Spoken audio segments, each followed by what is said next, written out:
Kadrmana dostano, stili mășeță, guteyam, har kraim kawam ce de digital chin program guri. De nare pa belabelu simki, de pasarari drarasidu pa darashalki karkhnizi chari pail kigi.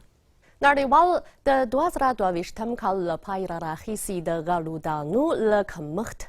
او د خوراکي توکو له لوړو بیو سره مخ دی او د الودانو خوندیتوب او امنیت ساتنې د بېلابېلو خواوو پاملرنه راجلب کړې ده.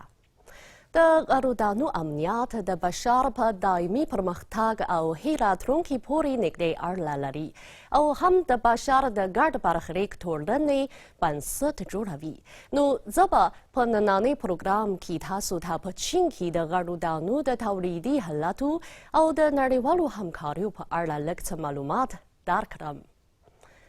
د چین د کرنیزو چارو او کلیوالو سیمو وزارت د تازه شمېرنې له مخې په تېر 2022 کال کې د چین د الودانو عمومي تولیدي اندازې نوی ریکارډ ټینګ کړی او د الودانو د کر عمومي مساحت یې 590 میلیونه جریبه ښودل شوی دی چې دغه شمېر د ورلم 2021 کال په پرتله 3 میلیونه او 500 زره جریبه زیاتوالی ښیي او همدا لامل دی چې د الودانو عمومي تولیدي اندازه یې 680 میلیاردو او 550 میلیونو کیلوګرامو ته رسیدلی چې دغه اندازه د 2021 کال په پرتله 3 میلیارده او 900 میلیونه کیلوګرامه زیاته ده.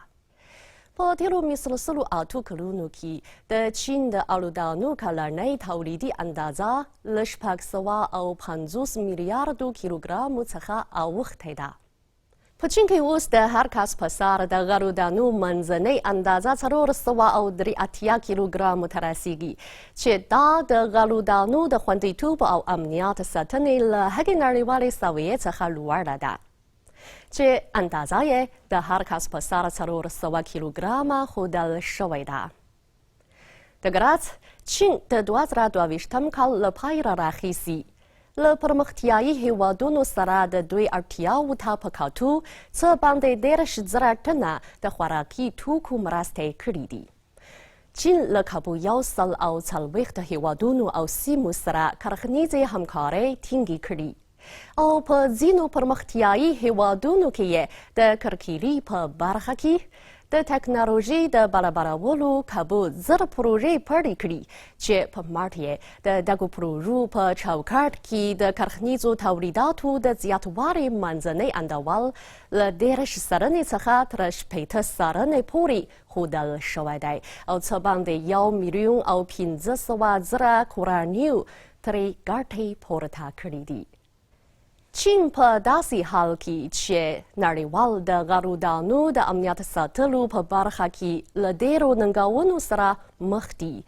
د خپلو خلکو د خوړلو مسارې د حلولو ترڅنګ په فعاله توګه اړوندې نړیوالې همکارۍ پیاوړې کوي او له نورو پرمختیایي هیوادونو سره خپلې ټکنالوژۍ او تجربې شریکوي او موخه یې دا ده چې د یوه مسؤلانه هیواد په توګه په نړۍ کې د لوږې او بېوزلۍ د له منځه وړلو لپاره ښه خدمتونه وکړي.